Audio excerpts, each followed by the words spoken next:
You know how the last day of school is supposed to feel epic? Like you're free, summer's yours. Everything's perfect. Yeah, ours didn't really go that way. We'd been hyping it up for weeks, this big beach day all of junior year, just building to that one afternoon. But of course, when the day actually came, the sky turned this gross shade of gray, and by lunch it was just dumping rain like the world was mad at us. Figures, right? Most people didn't even bother pretending. Lunch ended, and the halls just cleared out like someone had pulled a fire alarm. Everyone was either headed home or cramming into someone's car to go do something else. It was just me, Jake, Devin, and Mia standing around looking at each other, not ready to call it quits yet. I don't know why. Maybe we just didn't want to admit that the day we'd been counting down to for so long was already ruined. Maybe we just needed it to still feel like an adventure somehow. That's when someone, I don't even remember who, brought up Crestwood Elementary. It had been sitting abandoned for years, ever since they built the new school across town. Everyone said it was supposed to be torn down by the end of the year, but for now it was just there. Empty, forgotten, waiting, and honestly, it made a weird kind of sense in the moment. We wanted something to do, and sneaking into an old building sounded way more exciting than just sitting around watching the rain. I don't know what we thought we were gonna find. Some cool abandoned stuff, a place to mess around, maybe just something to feel like we didn't completely waste our last day. Looking back now though, none of us were exactly the brave ones. Jake was the one with the car, his dad's old beat-up SUV that always smelled like gas and gym socks. He said he knew about a back parking lot behind Crestwood, one that was all hidden by trees and brush and way out of sight from any main roads. At the time, it sounded smart, like if we were gonna sneak in somewhere, better to do it where no one could see us, right? Still, as we pulled into that overgrown lot, tires crunching over gravel and weeds, I remember just staring at the windows of the building. They looked so dead, so blank. Part of me started thinking that maybe this wasn't just a dumb little adventure. Maybe it was the kind of thing that ends with someone calling the cops or worse. But nobody else seemed bothered. Jake was already popping the trunk open and digging around like he had done this 100 times before. He pulled out a tire iron, just this rusty, heavy thing, and without hesitating, walked right up to one of the lower windows. I don't know why I expected him to be more careful. Even with the rain coming down hard, the sound of the glass shattering made me flinch so bad I nearly dropped my phone.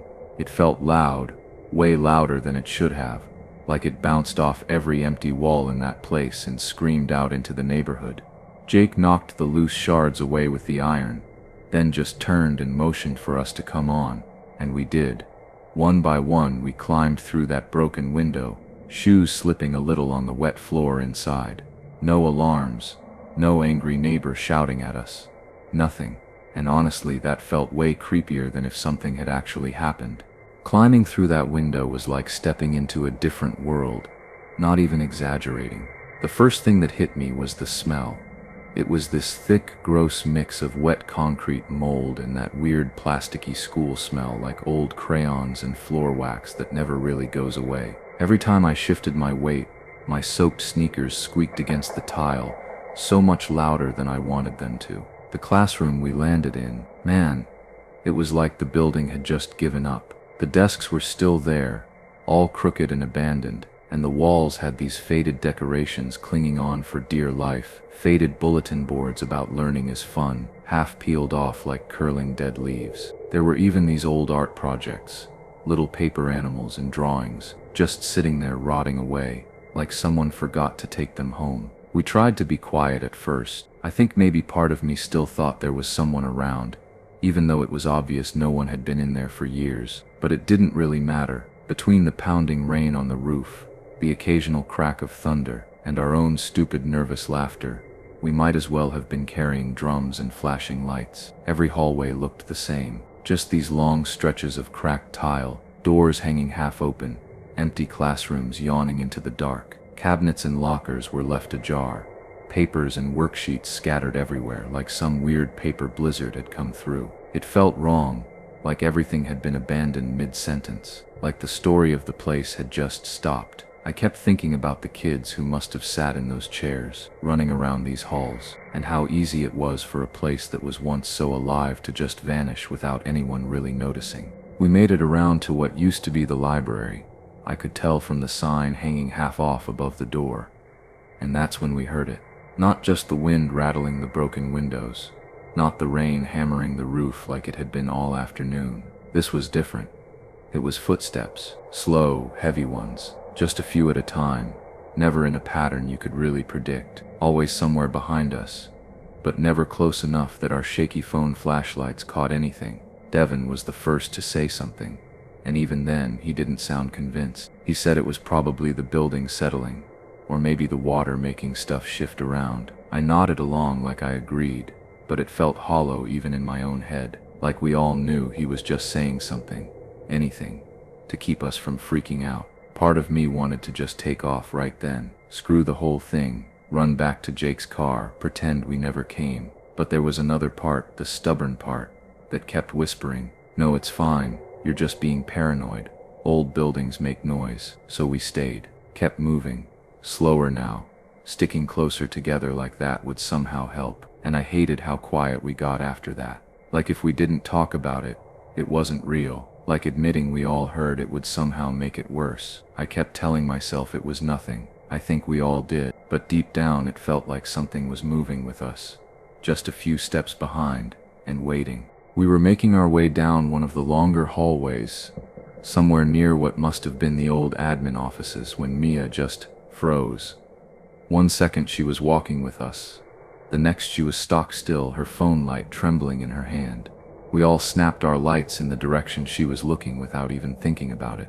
And there it was. Someone just barely peeking out from around a doorway at the very end of the hall. It wasn't clear. Just the edge of a head, part of a shoulder maybe. The second all our beams hit it, it jerked back hard, like it didn't want to be seen. For half a second, none of us even moved, like our brains couldn't catch up fast enough to what we just saw. And then all at once, instincts kicked in. We ran, our feet hammered against the floor, slipping on the wet patches we dragged in, our breath loud and panicked. It wasn't graceful, it wasn't even smart, but it felt like the only thing to do. Like maybe if we moved fast enough, whatever that was couldn't get to us. We didn't even talk about it. We didn't need to. Every single one of us knew we saw the same thing. Even after we stopped, way further down, huddled in a different hallway, gasping for air, I couldn't stop looking back, checking every shadow, every open door, waiting for that thing to step out again, waiting for it to decide it didn't care about being seen anymore. I kept thinking, maybe it was just a trick of the light, maybe it was nothing, but the way it moved, too fast, too real, I still don't know. The second we saw an open door, we didn't even think. We just ducked into what turned out to be a kindergarten classroom. Someone slammed the door shut behind us way too hard, and we all instantly killed our flashlights, like that would somehow erase the noise we just made. Inside it was so dark I could barely see the outline of my own hand in front of me. The rain was hammering the roof now, heavier than before, and somehow my own breathing still sounded louder, like I couldn't catch my breath properly, no matter how hard I tried. At first I thought maybe we'd gotten lucky. Maybe whoever was out there hadn't seen where we went. Maybe we could just wait a few minutes and sneak back to the car, no harm done. But then the door handle started to turn. Just a little slow twist. Not rattling, not banging, just a calm, deliberate turning that made my stomach drop. I remember staring at it, frozen, not even blinking, feeling like if I made a single noise it would all be over. The door creaked open, dragging against the floor like it hadn't been used in years. And there it was, a head just barely poking through the doorway, not saying anything, not moving further in, just staring. I don't know how long it lasted. A few seconds? A minute? It felt like forever. I kept thinking, if I breathed too loud, if I shifted even a little, they would come in all the way. That somehow they were waiting for a reason to step inside. But they didn't. They just kept staring.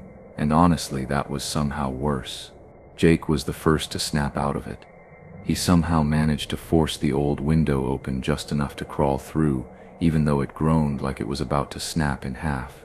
None of us even thought twice. The second there was a gap big enough, we were scrambling for it. I swear, as I slid through that tight space, I was fully bracing for something. Someone to grab my legs. I kept expecting that cold hand to clamp down on my ankle and yank me back inside. I didn't even breathe until my feet hit the wet ground outside. We didn't look back. Not once. We just sprinted through the rain, slipping and sliding through the mud, hearts hammering like they were trying to jump out of our chests. It felt like the longest run of my life, even though it was probably just a few hundred feet back to Jake's SUV. He fumbled the keys a little, getting them into the ignition, and when the engine finally roared to life and we peeled out of that lot, none of us said a word. Not a single word. We just sat there, soaked to the bone, staring out the windows like if we didn't speak about it, it couldn't follow us. Crestwood got torn down a few months after that. All the rubble cleared away, replaced by a stupid little park with swings and slides. You'd never even know there was anything there before, but sometimes, even now, I still wonder if we hadn't left when we did. If we'd stayed even a minute longer, would we have ever gotten out at all? You know how everyone has that one class they just can't survive no matter how hard they try? Yeah, for me it was chemistry. From literally the first week it felt like I was sinking while everyone else somehow already knew how to swim. No matter how many notes I took, how much I reread the textbook, it all felt like static in my head. I spent most classes just trying to look like I knew what I was doing. We sat in these little clusters, groups of 4, and I always ended up at the far left side of the room by the windows. I guess that's where everything started. That's where I met Kyle. Kyle was, well, he was awkward. There's no polite way to say it.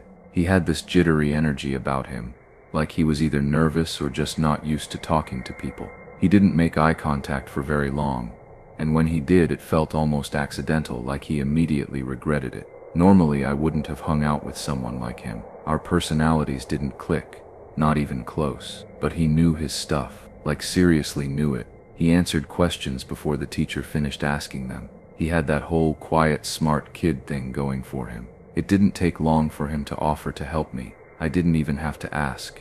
He just kind of jumped on it. I probably should have found it weird, but when you're desperate and spiraling toward a failing grade, you don't exactly get picky about where the help's coming from. At the time, it felt harmless. Now looking back, I realize how fast those little decisions can spiral into something you never see coming. It's funny how, when you look back at certain moments, you realize the signs were practically flashing in your face the whole time.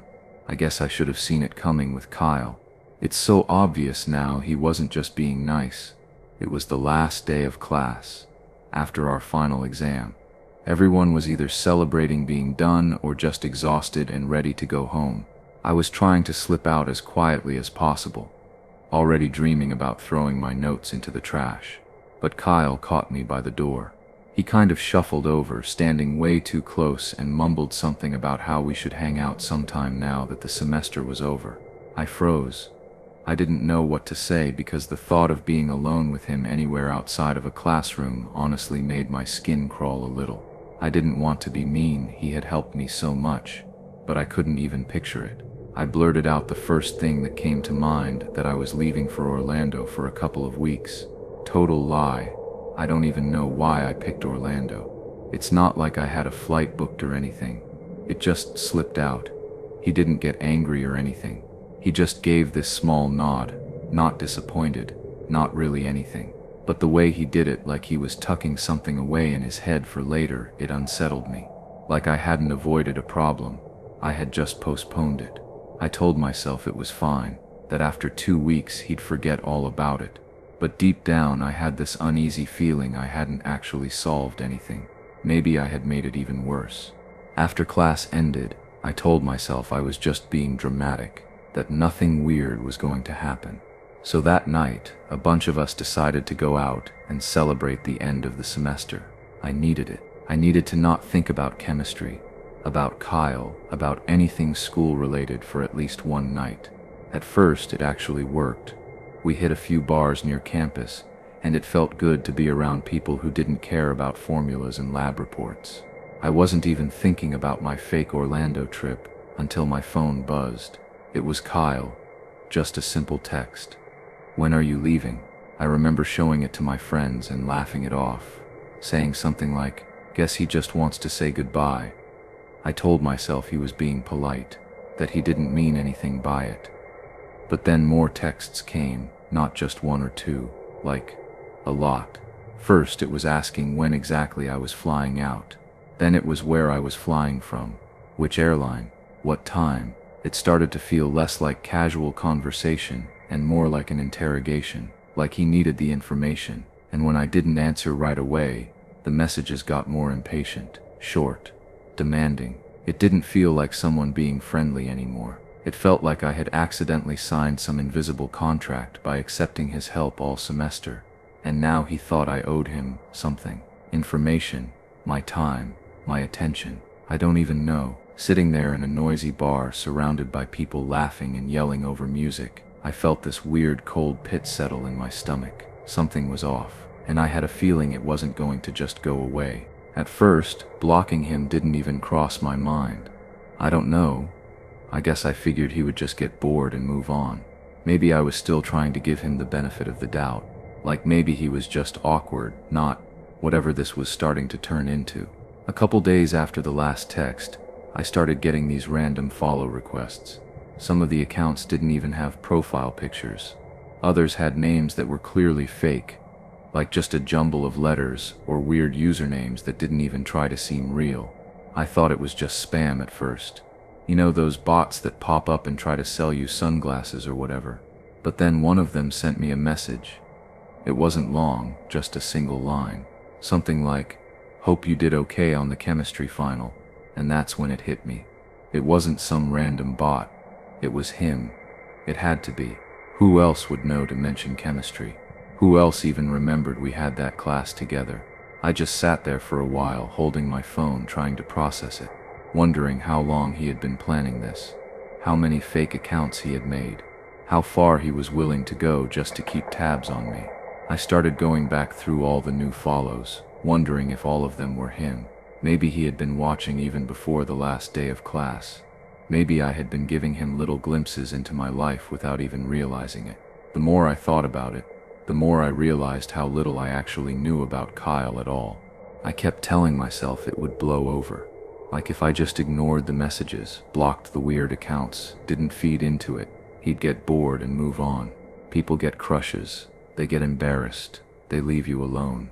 That's how it's supposed to go, right? So I went out again with my friends a few nights later, trying to shake it off, pretending everything was fine. I didn't even think to keep my phone on silent. I wasn't planning on checking it. I just wanted to feel normal for a night. But somewhere between laughing over drinks and trying to forget about finals, my phone buzzed. It was him again. And this time it wasn't just a random question or a weird comment. It said, "I thought you were supposed to be in Orlando." I swear my heart stopped when I read it. It wasn't just the words, it was the fact that he knew. Somehow he knew I hadn't gone anywhere.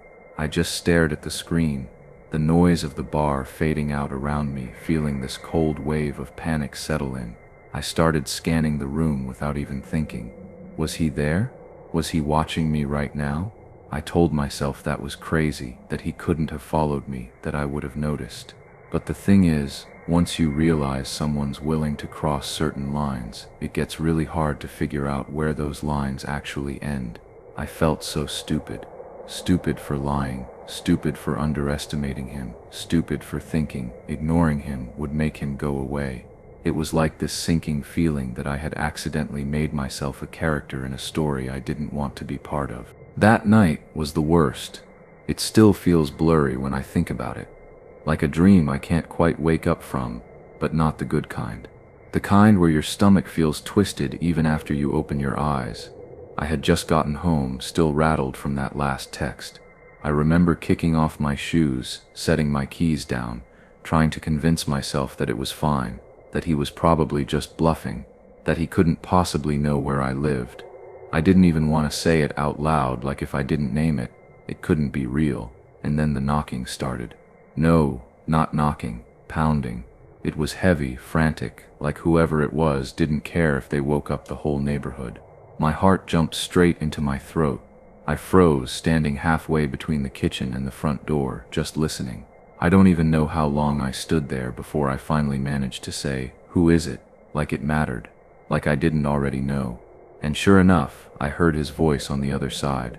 "Kyle," he said his name like it was some kind of ticket inside. Like it explained everything. Like it gave him the right to be standing on my front step after midnight, hammering at the door like he was entitled to be let in. I didn't move. I didn't even breathe. It was the first real moment where it hit me. Not in the abstract way, not in the "oh, this is creepy" way, but in the gut punch way. He knew where I lived. He wasn't just lurking online or sending weird texts. He was here. He was real. And I had no idea what he was capable of. The next morning, I woke up to this wall of text from him. It wasn't just a few messages. It was paragraphs, pages, like a manifesto. I remember sitting there, half asleep, scrolling and scrolling, feeling my stomach sink lower with every word. He said I had betrayed him, that he thought there was something real between us, that I had led him on, used him, made him believe we had a future together. It was the kind of stuff you don't even know how to respond to because it's so far removed from your own reality that you can't figure out how you got dragged into it. And then he said it, that if I wanted, he could come back to my house and we could talk it out in person. Like that was supposed to sound normal. Like after showing up at my door in the middle of the night, pounding like he was going to break it down, the idea of a little face-to-face chat made any sense at all. I didn't even hesitate. I sent everything to my dad. I didn't care if it made me look dramatic or paranoid or whatever. I was scared. And my dad, he lost it. He started calling Kyle's phone non-stop, leaving voicemails that were basically threats wrapped in fatherly concern. I can still hear them in my head sometimes, even now. The way his voice shook, half rage, half panic. The next day, I went to the police. I kept thinking maybe I was overreacting, even as I sat there filling out the report. Maybe I was making it a bigger deal than it was. Maybe Kyle was just some sad, awkward guy who didn't know how to handle rejection. But Kyle never answered the police, never showed up on campus again. He just disappeared. And honestly, sometimes I still wonder if he's out there watching, waiting. It's weird, thinking back now, how normal that day started out. Like it was the last day of 4th grade at Brookstone Elementary. You know, the day you're supposed to be on top of the world. The halls buzzed in a different way, and even the teachers weren't pretending to be strict anymore. Everyone was just waiting for that final bell. Parents clogged the parking lot, some with balloons, others with cameras, like it was some kind of graduation. Charlie and I had been hyping it up for weeks. We had this whole thing planned. His dad was gonna pick us both up, take us back to his place, probably load up on junk food and video games until our brains melted. It wasn't anything fancy, but back then it felt like the perfect way to kick off summer. Simple, safe. So when I walked out into the mess of parents and waving hands and heard someone calling my name, I didn't think twice. This guy, waving big like he'd been looking for me, smiling all wide like he knew me. He said he was Charlie's uncle, here to pick me up. And maybe because it was already supposed to be a good day, or maybe because part of me wanted it to stay good, I didn't question it. Even now I still replay that moment sometimes, wondering why I didn't feel it sooner, that tiny twist in my stomach, that voice that should have screamed something isn't right. But back then, I just went along with it, smiling back at him, following without a second thought. And honestly, that might have been the last time things ever felt simple.